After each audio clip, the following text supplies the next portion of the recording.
там руу явж байгаа хүмүүсийг аварж өгье гэдэг чинь өөрөөсөө дурггүй гэдэг. Өөстө би унтын зүгээр шиг там руугаа явчих нүмаг орхих гэдэг. Тэгтэл бид нар тараах хэрэгтэй. Тэглээж гисэн тараах л хэрэгтэй.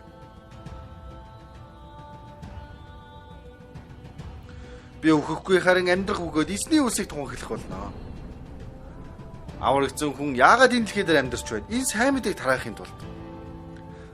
Бурхны хийж байгаа ажлын төлөө энэ хийсэн ажлыг тараахын тулд Дуулал 66-гийн 16 дээр тэгвэл миний сүнсний төлөө түүний юу үлдсэнийг би өгүүлье гэсэн.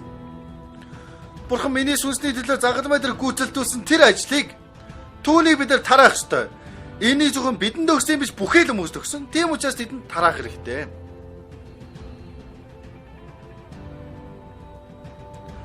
Сургаалт үгс 24-ийн 11 дээр үхэл рүү дугдах хүмүүсийг алдах газаага зүг гэлтрэх хүмүүсийг буцааж явж байгаас хойш бүсүү.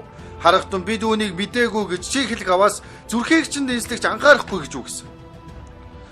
Одоо там руу чирэгдээд яваад байна штэ. Эдрийг зүгээр явуулахгүйгээр тэдийг ханьж авар гэсэн. Бид үнийг мэдээгүй. Яагаад мэдээгүй бах вэ?